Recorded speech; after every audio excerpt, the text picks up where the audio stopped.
I do not encourage or condone the use of tobacco or cannabis products, and if you're under the age of 18, you can go ahead and get out of here right now. Alrighty, so today I'm going to be talking a little bit about Project XA, which was the idea of creating a safer cigarette, but it never happened. It never went on sale, it was never publicly available, and it kind of all just fell through one day kind of thing.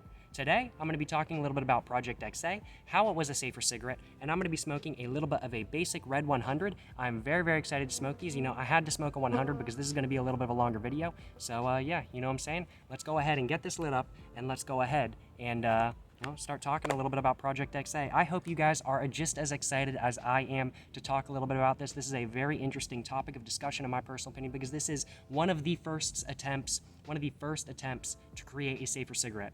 So I think it's pretty interesting. And yeah, let's go and get it lit up. You know what I'm saying? Yes, sir, yes, sir, yes, sir.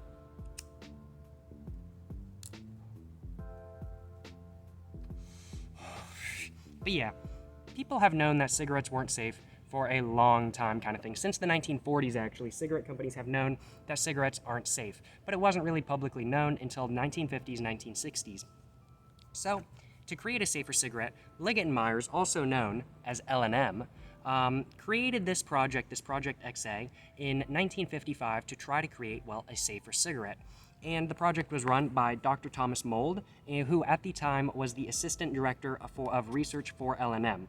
At the time, the cigarette was meant to just be safer kind of thing. And the way they would have made the cigarette safer was to make it less carcinogenic, to make less bad stuff be coming through the cigarette filter into your lungs kind of thing. Because right now, this cigarette does not burn very well kind of thing. It burns, but there's a lot of waste kind of thing. There's a lot of ash left over. There's a lot of carcinogens in here that get in your lungs that make it unsafe. A lot of CO2, a lot of tar, a lot of stuff like that.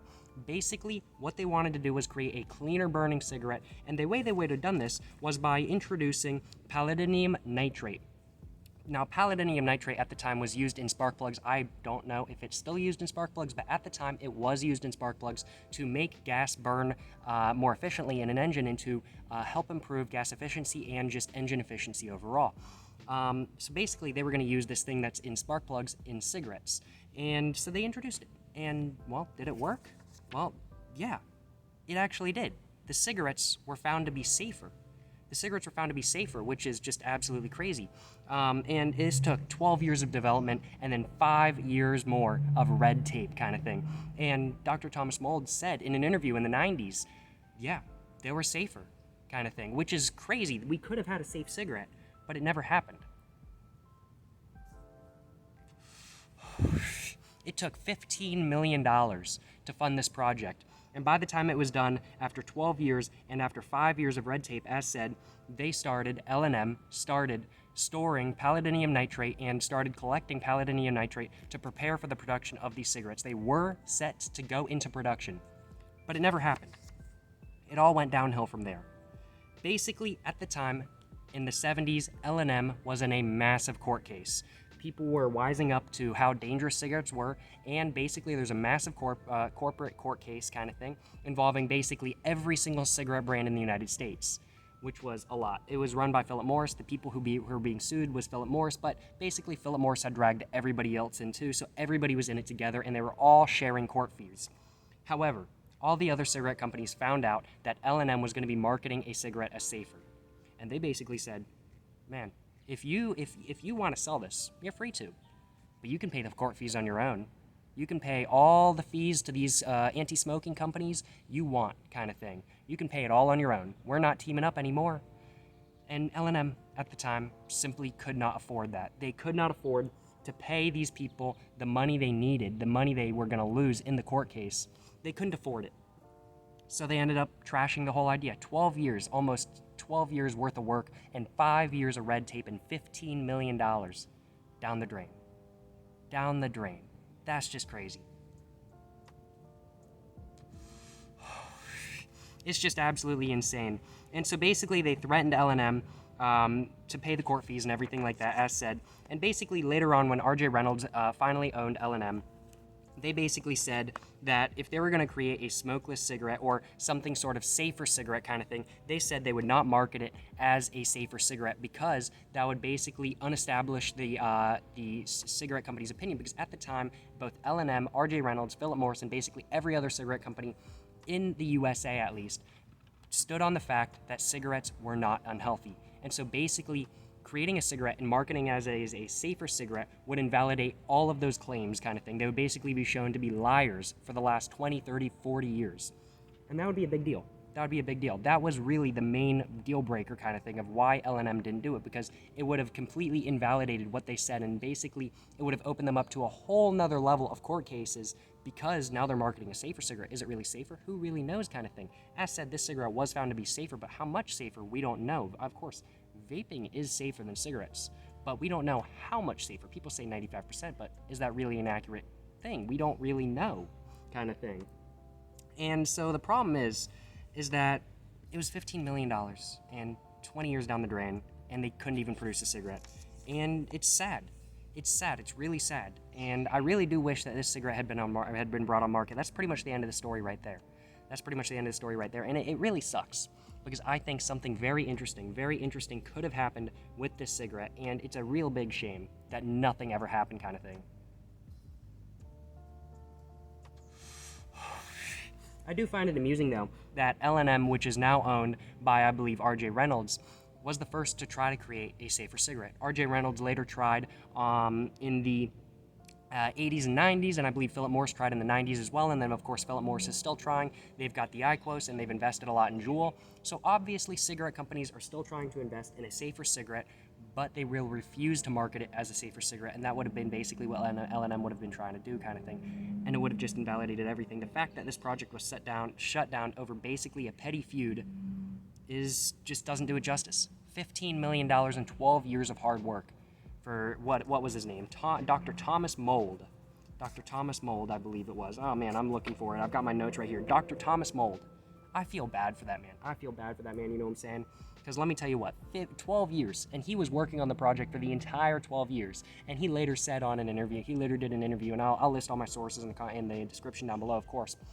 He later said in an interview that it was a safer cigarette, so it's just a real shame. It wasn't brought. It could have been a lot of lives saved, and it could have become the norm, kind of thing. It could have become the norm. So it's a real shame it was never brought on sale. But what is your guys' opinion of this? My opinion is that it should have been brought on sale. I'm always curious to find out what your guys' opinion is, though, so make sure to comment them down below. I'll make sure to read all of them, you know what I'm saying? All of you guys' opinions, you know what I'm saying? I'm always curious to find out what you guys think. I think, though, as said, that this should have happened, and it makes me kind of irritated that it didn't. And I know it really shouldn't make me irritated, because, well, I wasn't even born in that era. But for it to all be shut down over some stupid court case, all this hard work by Dr. Thomas Mold and his associates, it really sucks. It really sucks, because I hate seeing my work to go to waste, and I'm only 20, kind of thing. If I'm working on a project for school or something like that, and I spend 5 hours on an essay, and I turn it in and I get a 0, that's a lot of time wasted. That's 5 hours wasted, and that hurts. Mentally, it hurts. I just can't imagine 12 years of your work. Granted, he was getting paid the whole 12 years kind of thing, so I'm like, he was getting paid. But still, 12 years of work, 12 years of research, gone. One day it's there, one day it's not. They had to destroy all of the documents for this. All of the documents, all of the recipes, everything gone. Nobody knows what they are. I'm sure somebody has a copy somewhere. I'm sure L&M has a copy somewhere. And if you work at L&M and you have a copy, please send it to me. I would love to see it. It would be amazing. But it's very unlikely that anybody actually has a copy still. And if anybody does, it's probably lost in some archive somewhere. So it's a real big shame. It's a real big shame. That's my opinion. It really sucks. You know what I'm saying? But I guess it is what it is. That's life. Life sucks sometimes. And for it to suck that bad, that's gotta suck. You know what I'm saying? I just can't imagine going through all that hard work and having it basically amount to nothing. It would really suck. It really would. But I guess it is what it is. I have no clue whether Dr. Thomas Mold is still alive or not anymore. But if he is still alive, honestly, I might try to find like his LinkedIn page or something, try to link up for an interview. I think that would be very interesting if he is still alive. I did not look up if he was alive before this video or not. I really should have done that. If I remember, before I edit this video, I might put something down below. But if I don't remember, oh well, kind of thing. But yeah, I'm gonna see if I can find out if he's still alive and try to get an interview with him, because that would be very interesting. I gotta be completely honest. That would be very interesting. The first safest cigarette. Gone in an instant. Wow. Imagine if that had happened to vaping. Imagine. Granted, the smoking age wouldn't be 21 if vaping didn't exist, but it would still suck, kind of thing. Vaping's a pretty cool thing, you know what I'm saying? But yeah, thank you very much for watching this video, guys. I know this is kind of a sad video, kind of ended on a sad note, but that's the reality of it. That's the reality of it. The project never went anywhere, and everything was destroyed. We never got to see any palladium cigarettes, which sucks, but it is what it is, as I said. But yeah, thank you very much for watching this video, guys. If you guys enjoyed this video, make sure to like and subscribe for more content. Sorry to be such a Debbie Downer, but you know what I'm saying. I gotta tell y'all what's going on. I gotta be honest with y'all, you know what I'm saying.